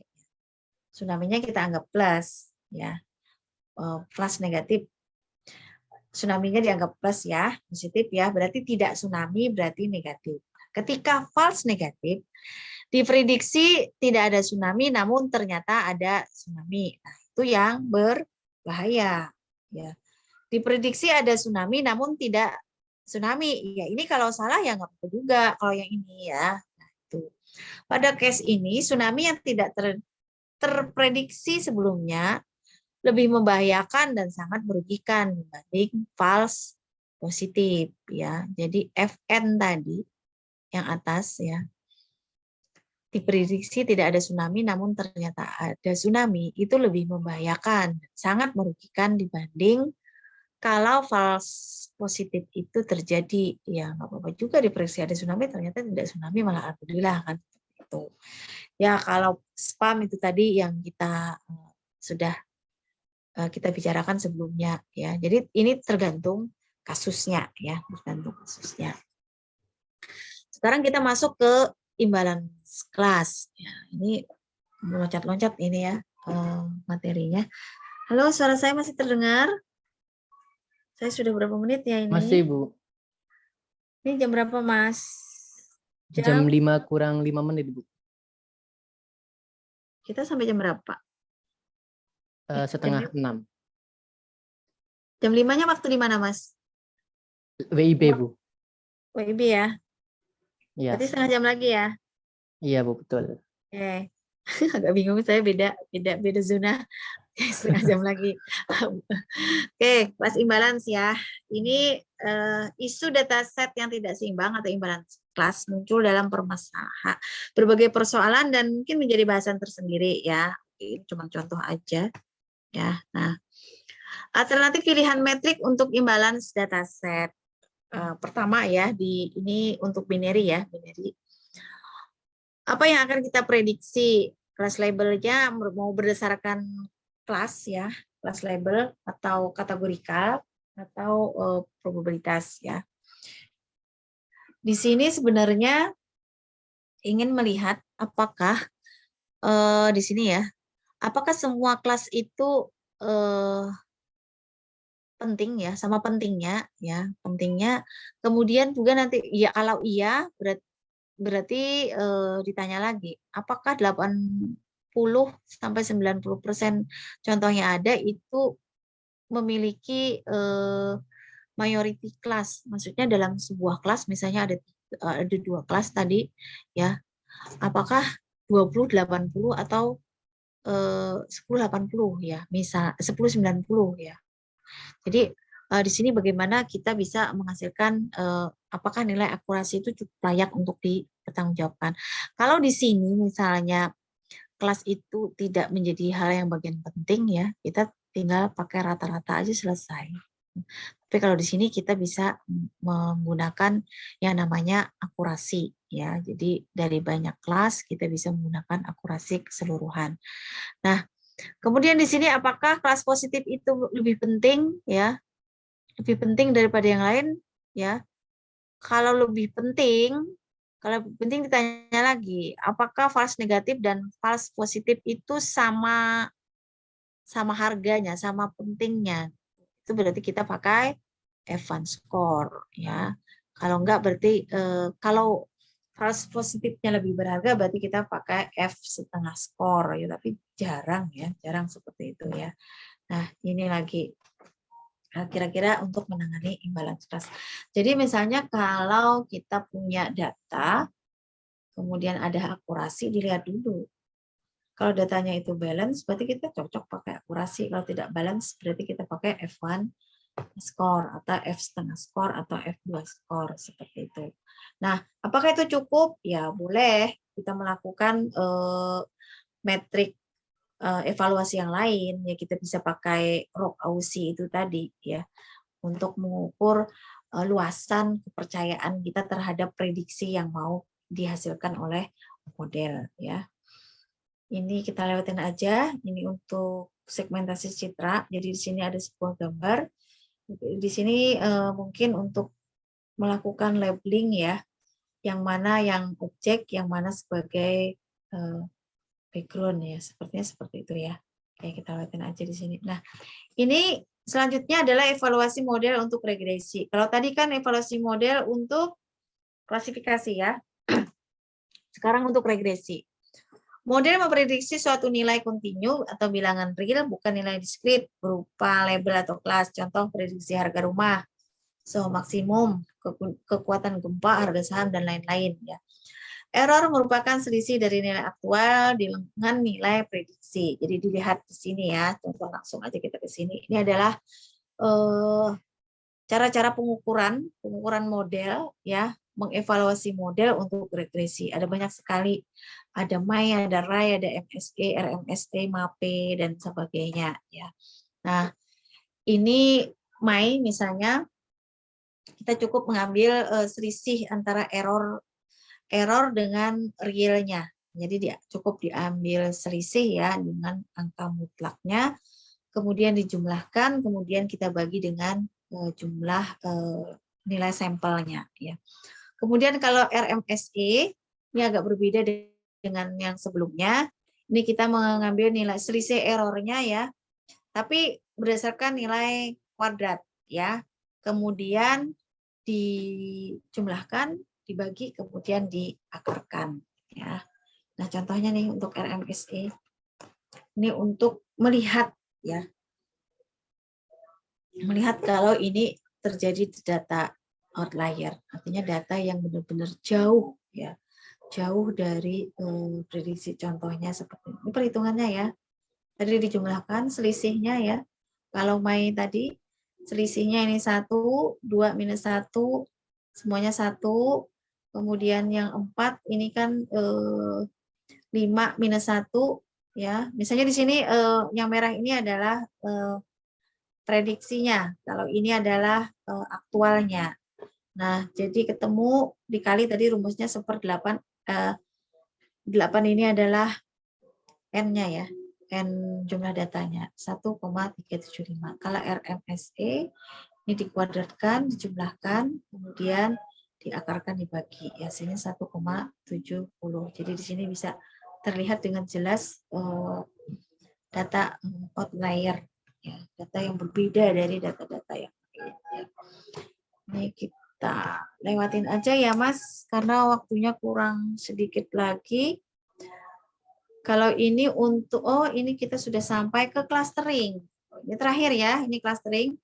Tadi sudah evaluasi untuk klasifikasi menggunakan confusion metric dan juga ROC-AUSI.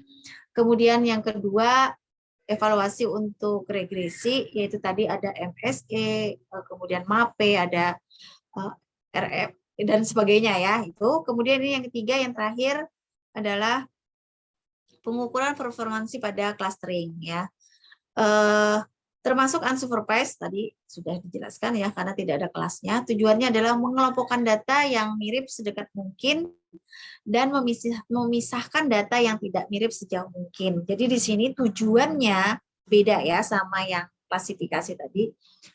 Kalau yang klasifikasi itu kan lebih cenderung ketepatan prediksi ya, antara prediksi dengan aktualnya. Tapi di clustering karena tujuannya adalah mengelompokkan data, cara kerjanya pengelompokan data adalah mengelompokkan data yang mirip, yang berdekatan ya, terpisah cukup jauh dengan kelompok-kelompok lainnya. ya kelompok lainnya sejauh mungkin, sehingga di situ kita melakukan pengukuran performansi untuk clustering, ya. Jadi di situ ada Silhouette koefisien, ada DBI, ya saya biasanya pakai DBI, tapi di sini ada Silhouette koefisien, ya. Oke, baik, kita pelajari di sini. Itu dinyatakan dengan S, ya, kemudian B minus A. B itu adalah rata-rata jarak sebuah sampel dengan sampel lain, tetapi dengan klaster tetangga terdekat. Semakin jauh, maka semakin bagus, ya. Kalau A itu adalah rata-rata jarak di dalam rata-rata jarak sebuah sampel dengan sampel lainnya, tetapi sampel lainnya itu masih dalam klaster yang sama. Yang paling bagus ini adalah semakin dekat. Jadi di dalam A itu adalah semakin dekat, berarti kan semakin mirip, berarti kan semakin satu klaster. Kemudian yang B itu adalah jarak di masing-masing satu klaster, tetapi dengan klaster tetangga-tetangga yang ada di sebelahnya. Ya. Nilainya berada -1 sampai +1. Ya. Nilai -1 mengindikasikan klaster yang tidak tepat. Ya, kelas di sekitar 0 mengindikasikan adanya overlapping cluster. Jadi overlapping ini ya dia bisa jadi bukan bisa jadi, pasti itu. Pasti dia berada di klaster 1 dan pasti dia berada di klaster yang 2, itu jelek, ya. Dan +1 mengindikasikan bahwa klaster yang padat dan terpisah dengan baik. Kenapa padat? Dilihat dari nilai A. Kenapa terpisah dengan baik? Itu dilihat dari besarnya nilai B, ya. Contoh seperti ini. Nah, A ini tadi adalah rata-rata jarak, ya. Masing-masing anggota sampel yang ada di dalam sebuah klaster. Semakin dekat, maka semakin bagus, ya. Itu untuk A. Kemudian yang B. Nah, yang B ini kan tetangganya yang mana? Ini kan yang contohnya ya untuk klaster 1, ini klaster 2, ya. Jadi ini tadi klaster 1, ini klaster 2. Jadi kita ukur nih jaraknya. Jarak misalnya dari klaster A, ke klaster 1 ke klaster 2. Seharusnya sejauh mungkin. Kenapa sejauh mungkin? Biar tidak terjadi overlapping dan data terpisah dengan jauh jaraknya antara klaster 1 dan klaster kedua. Jadi kan berarti semakin terpisah masing-masing klaster kan semakin bagus, ya. Semakin terpisah masing-masing klaster semakin bagus. Itu adalah untuk mencari nilai B-nya.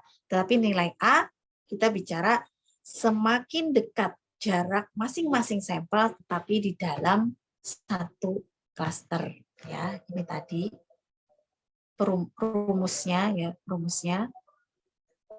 Ini menghasilkan -1, ini menghasilkan 1. Yang paling baik yang kita cari adalah +1. Ya, ini semakin kacau, ya. Kalau ini yang 0, ini berarti bisa terjadi overlapping. Ya, overlapping ya kadang sampelnya bisa di klaster 1, bisa di klaster 2, ya, seperti itu. Nah, ini kalkulasi untuk silhouette plotnya. Jadi kan yang merah ini kan semakin dekat, ya. Ini A-nya, ya, A. Ini juga A, sampel-sampel ini A di klaster hijau. Ini juga A, sampel-sampel A yang ada di klaster ungu. Ini bukan hijau, ya. Hijau yang ini, ya. Ini hijau Tosca, ya. Nah, kemudian aduh baterainya low, ya. Sebentar ya, saya ngecas dulu, ya. Tahu-tahu mati ini. Sebentar.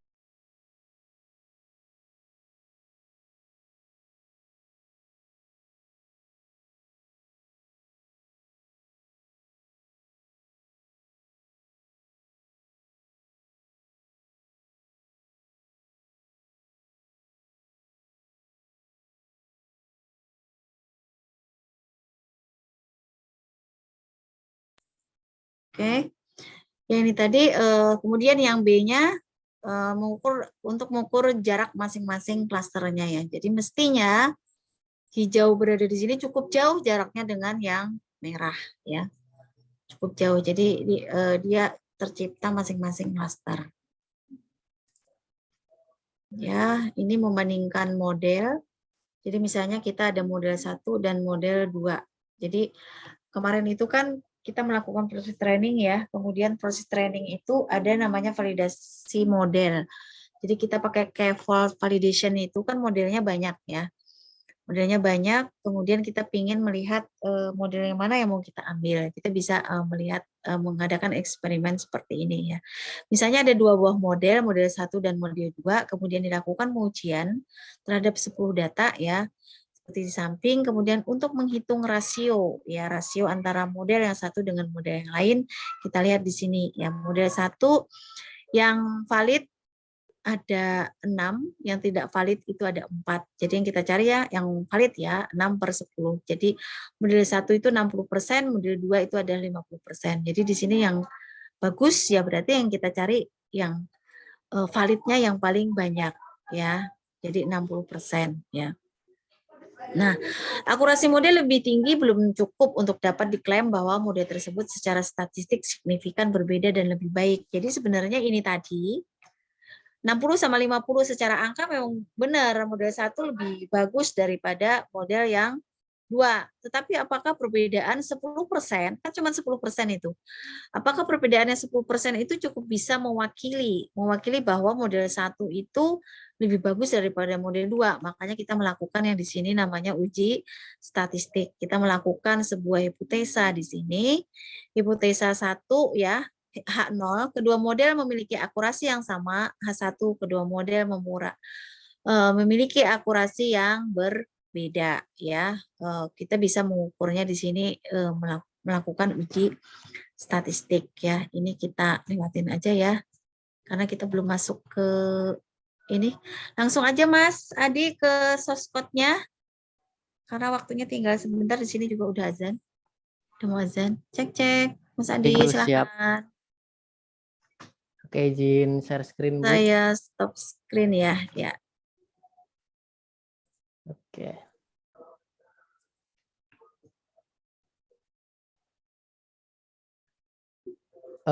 Izin konfirmasi, screen saya sudah terlihat atau belum ya, teman-teman ya? Udah, Mas. Udah, Mas.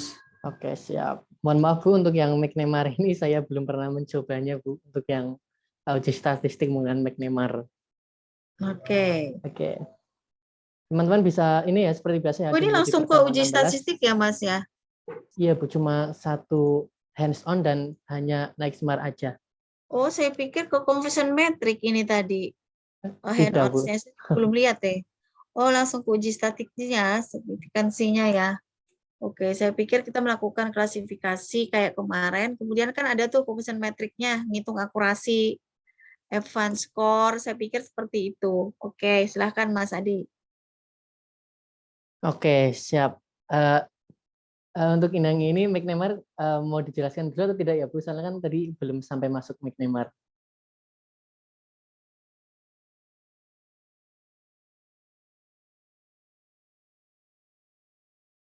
Sorry, ternyata ke-mute. Gimana? Mau dijelaskan? Ini sebenarnya mungkin dijelaskan dulu Bu, biar ada gambaran juga saya. Oke. Saya stop screen Bu. Oke, saya pikir tadi ke klasifikasi. Tadi. Ini sebenarnya hampir sama dengan kayak kuadrat kayak gitu tuh uji signifikansi. Mana tadi? Oh, dari sini ya. Oke. Ini share-nya siapa? Saya ya? Udah ya? Siap, sudah Bu. Oke, masuk.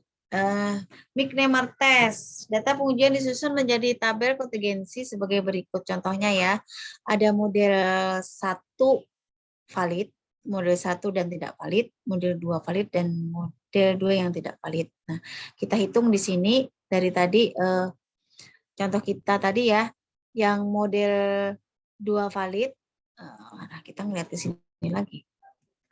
Model 2 valid 1, 2, 3, 4, 5 ya. Ada 5 ya. Model 2 valid ada 5 ya. 4 plus 1. Cuman saya ini jujur ini Mas Adi, grafik yang ada di sisi sebelah kiri, model 1 valid dan model 1 tidak valid. Kalau ini kalau dijumlahkan kan 5 ya. Model 2 valid itu ada 5. Kemudian model 2 yang tidak valid itu juga ada 5.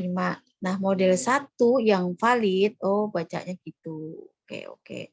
Model 1 yang tidak valid itu ada 4.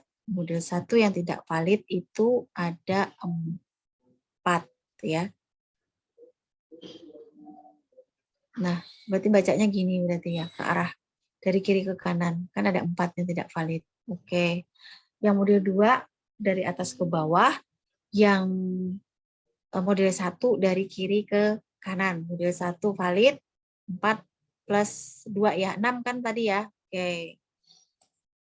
Sampai di sini bisa dipahami? Cara baca tabelnya dulu deh.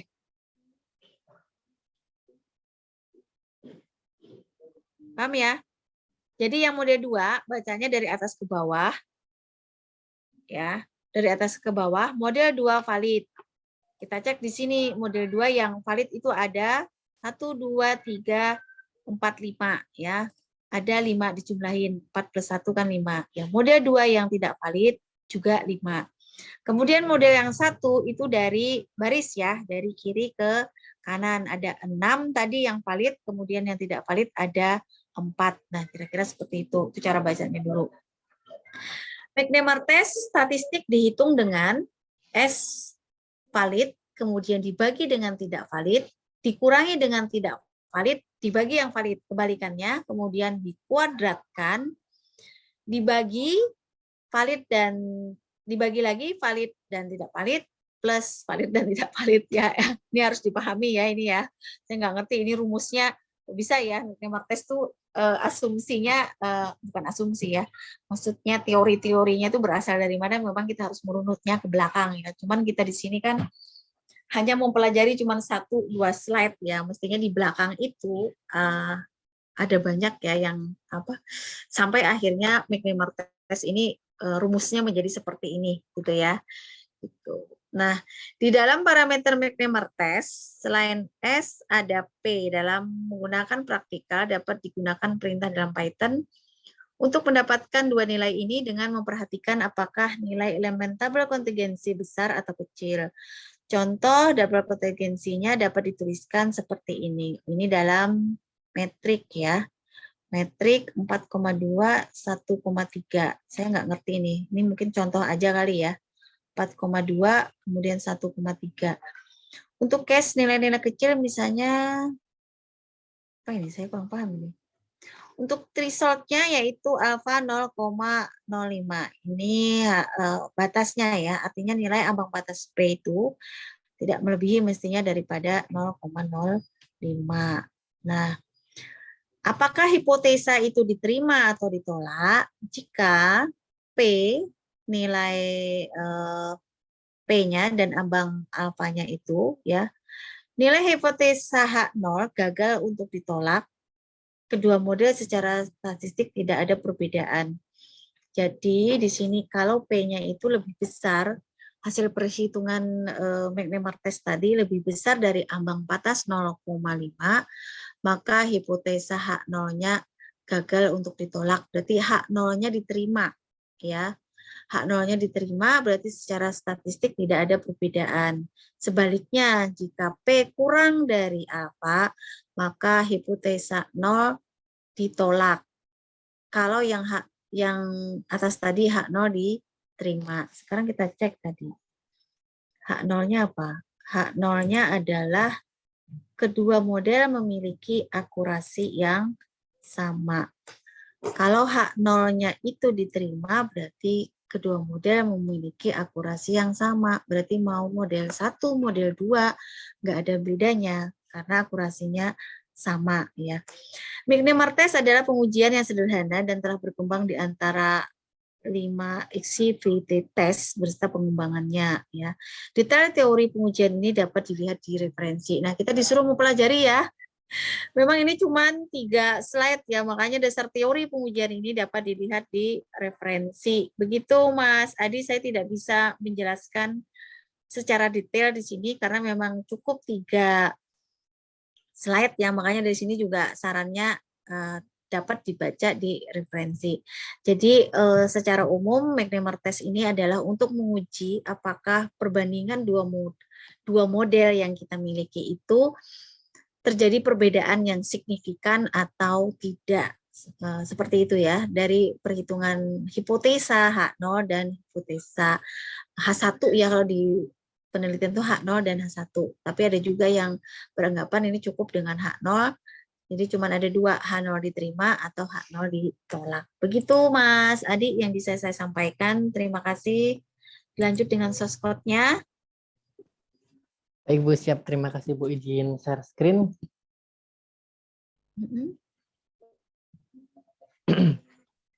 Oke, itu tadi ya teman-teman ya, untuk yang McNemar teorinya tentang menguji 2 model. Sini kita coba implementasi menggunakan kode Python. Ini teman-teman bisa download ya di pertemuan 16 di sepadanya. Saya sebenarnya di sini dia file size-nya gede ya teman-teman ya, sampai 20 MB, tapi tidak tahu kok saya buka isinya cuma kayak gini doang gitu, maksudnya sedikit gitu. Oke, tapi tidak apa-apa, kita coba jalin aja ya teman-teman ya. Oke, tadi kan kita sempat ada tabel kontingensi atau tabel apa itu dari teman-teman ya. Ya, kontingensi yang ini nih. Oke, tadi sudah dijelaskan oleh Bu Dia juga untuk rumus dari McNemar-nya. Ini ada S dan seterusnya ini. Ini kalau manual kayak gini ya teman-teman ya. Kalau misalnya di Python kita di sini pakai library. Oke, saya coba perbesar dulu. Oke. Di sini kita mengimport fungsi McNemar ini dari library stats model. Ini ya. Kita pertama import library, terus kita mendeklarasikan tabel kontingensi yang sudah tersedia. Di sini kita nama variabelnya adalah konti, dengan isinya dia adalah list, tipenya adalah list. Nah, kita cek dulu tipenya. Oke, list. Dia tipenya ada list ya. Di sini ada 4213, mungkin ini mengikuti yang ada di PPT ya teman-teman ya. Yang tadi ini 4213 ini mungkin. Oke, setelah kita buat tabel kontingensi seperti ini, lalu kita hitung menggunakan fungsi McNemar yang tadi sudah kita import. Ya, di sini kita punya variabel readval yang fungsinya untuk menampung hasil McNemar testnya. Di sini kita pakai fungsi McNemar dengan mengirimkan data kontinya. Untuk ekstrak true-nya ini saya kurang paham ya teman-teman ya, maksudnya apa gitu. Kita lanjut dulu, intinya kita pakai fungsi McNemar dengan mengirim data konti yang tadi ini. Setelah kita melakukan ini ya, perhitungan menggunakan fungsi McNemar, kita tampilin hasilnya. Di sini ada nilai statistik dan nilai p-value yang bisa kita dapat dari perhitungan McNemar testnya. Di mana dengan nilai statistiknya yang kita dapat adalah 1 dan nilai p-value-nya adalah 1 juga. Kalau yang nilai ini, kedua nilai ini, saya tidak paham teman-teman, dia maksudnya apa, statistik itu maksudnya apa, p-value itu maksudnya apa, saya kurang paham. Mungkin nanti bisa ditanyakan ke Bu Diahnya. Setelah itu kita di sini coba ini ya teman-teman ya, untuk pengecekan dengan nilai alfa, atau kalau tadi misalnya di slide ada threshold, kalau tadi di slide kalau nggak salah 0,05, tapi di sini kita pakai 0,01. Oke, di sini kita ada sebuah ini ya, kondisi jika readval p-value, jika p-value-nya ini lebih besar dari nilai alfa, maka hipotesis 0 gagal ditolak. Maksudnya hipotesis 0 adalah diterima. Tapi else sebaliknya, kalau misalnya readval value-nya itu kurang dari atau sama dengan alfa, maka hipotesis H0-nya ditolak. Seperti itu. Untuk masalah hipotesis H0 dan H1 tadi sudah dijelaskan oleh Bu Diah ini ya di PPT. Kalau H0 itu kedua model memiliki akurasi yang sama, kalau H1 kedua model memiliki akurasi yang berbeda. Seperti itu teman-teman. Ini untuk yang McNemar testnya. Berisi Bu Dia, untuk McNemar testnya mungkin seperti itu. Oke, terima kasih Mas Adi ya. Gitu ya rekan-rekan ya untuk uji coba di McNemar Test. Sebenarnya tidak hanya itu ya. Banyak sekali uji signifikansi yang bisa kita pelajari ya, terutama ini hubungannya dengan di statistik ya. Ini untuk membandingkan ya, terutama kalau misalnya kita ingin mengkomparasi ya, baik itu mengkomparasi algoritma, baik itu mengkomparasi model. Jadi kan kita misalnya nih ada sebuah penelitian, riset, itu skripsi gitu ya. Ingin membandingkan antara algoritma A, algoritma B, model A, model B misalnya. Yang mana yang lebih bagus? Nah, kalau kita mau melihat cuman berdasarkan angka saja, tadi sekilas tadi ada yang model 1 60%, model 2 berapa tadi? 50% ya. Jangan langsung beranggapan bahwa oh 60 yang model 1 lebih bagus gitu karena 60% belum tentu ya. Karena kita melihat selisih 10% itu apakah cukup bisa mewakili bahwa model 1 itu lebih bagus daripada model 2. Jadi ya harus diuji dulu secara signifikansinya memang terlihat perbedaannya mencolok tidak. Sehingga kita menentukan yang namanya hipotesa H0 dan H1. Contohnya tadi yang dijelaskan sama Mas Adi di situ H0-nya diterima ya. H0-nya diterima berarti tidak ada lagi artinya maaf ya ribut.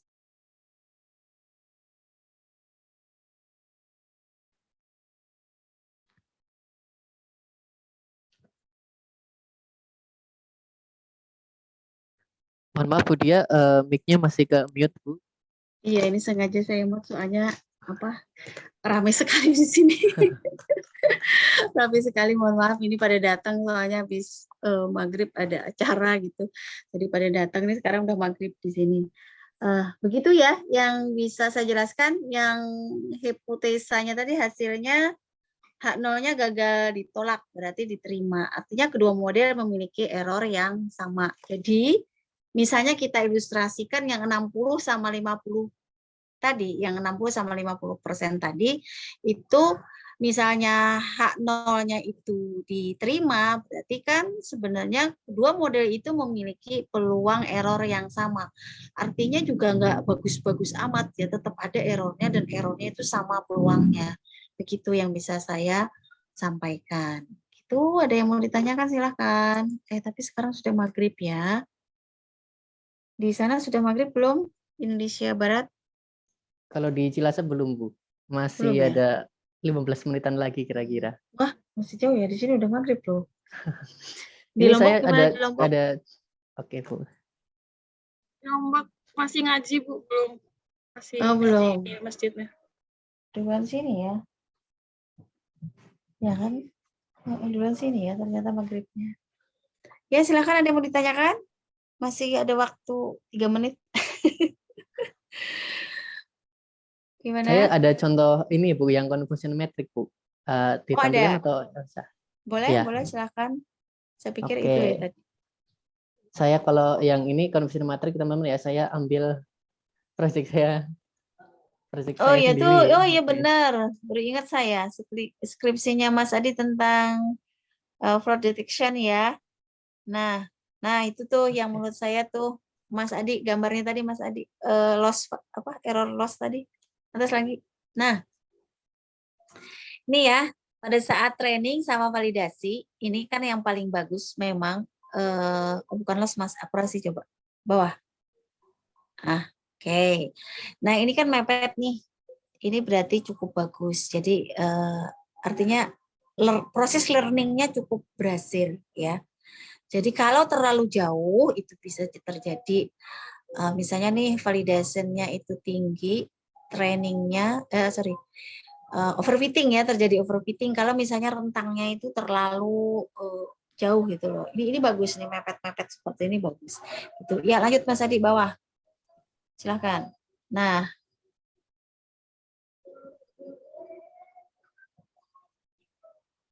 silakan Mas Adi. Oke, siap Bu. Ini untuk yang contoh tadi ya teman-teman ya, yang dari confusion metric yang udah dijelasin sama Bu Dia. Tadi kan di hands on kita cuma ada ini ya, McNemar test. Kalau ini saya kasih contoh yang confusion metric untuk kasus klasifikasi. Jadi di sini saya pakai ini ya, pakai fungsi juga. Saya ngambilnya dari mana ini? Oke, dari scikit-learn. Dari scikit-learn metric saya import confusion metric. Jadi di scikit-learn itu ada library fungsi untuk menghitung confusion metric, bikin tabelnya kayak gini. Jadi di sini saya ada variabel namanya matrix NN, kita pakai fungsi confusion metric dengan mengirimkan dua data itu, data tes dan prediksi, hasil prediksinya kayak gitu. Terus ditampilin seperti ini. Ini di sumbu X, di horizontal ini ada kelas prediksinya, dan normal ada fraud. Terus ada yang, ini kasus saya ini ya teman-teman ya, apa namanya, penipuan transaksi kartu kredit. Kalau fraud itu penipuan, kalau yang normal itu transaksi normal gitu. Kalau yang di sumbu Y ini, dia yang true class-nya, atau yang kelas aktual, atau kelas sebenarnya gitu. Bisa dilihat ini, yang normal-normal berarti bisa di, ini ya, true positif, ya sekian. Terus kalau misalnya datanya normal tapi diprediksi fraud, atau bisa disebut sebagai false negatif, ini FN segini. Terus kalau misalnya dia aslinya fraud tapi diprediksi normal, dia false positif. Dan yang dia benar-benar fraud dan diprediksi fraud, dia ada true negatif. Biasanya kalau menurut saya, kalau di kasus ini, dia yang ini ya teman-teman, yang bahaya itu yang ini. Dia aslinya transaksi fraud atau penipuan, tapi dia diprediksi sebagai transaksi normal kayak gitu. Ini tadi untuk confusion metric, mungkin seperti ini saja Bu Dia dan teman-teman ya. Oke, saya stop share. Terima kasih Mas Andi. Ya itu tadi ya, berkaitan sama iya baru ingat saya ya Mas Adi, skripsinya tentang fraud detection. Itu tadi ada gambaran confusion metricnya, jadi binary class ya, true dan plus fraud dan tidak, seperti itu. Jadi ada gambarannya, yang sisi diagonal itu adalah menggambarkan true positifnya ya. Itu kira-kira ada yang mau disampaikan?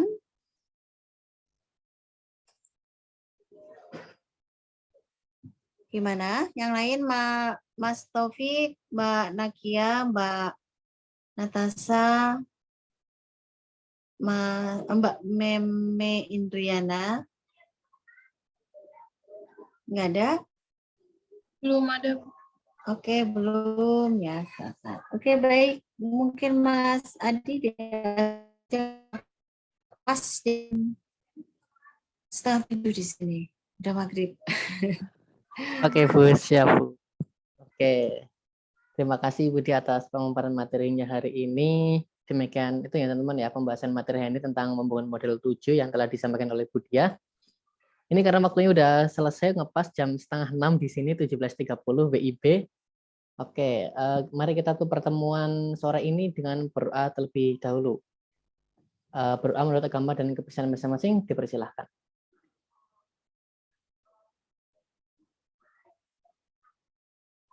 Cukup. Terima kasih Bu Dia, terima kasih teman-teman atas partisipasinya. Kita besok bertemu lagi di jam yang sama di 15.30 dengan materi deployment. Oke, terima kasih, kita cukupkan ya teman-teman ya. Assalamualaikum warahmatullahi wabarakatuh. Waalaikumsalam warahmatullahi wabarakatuh.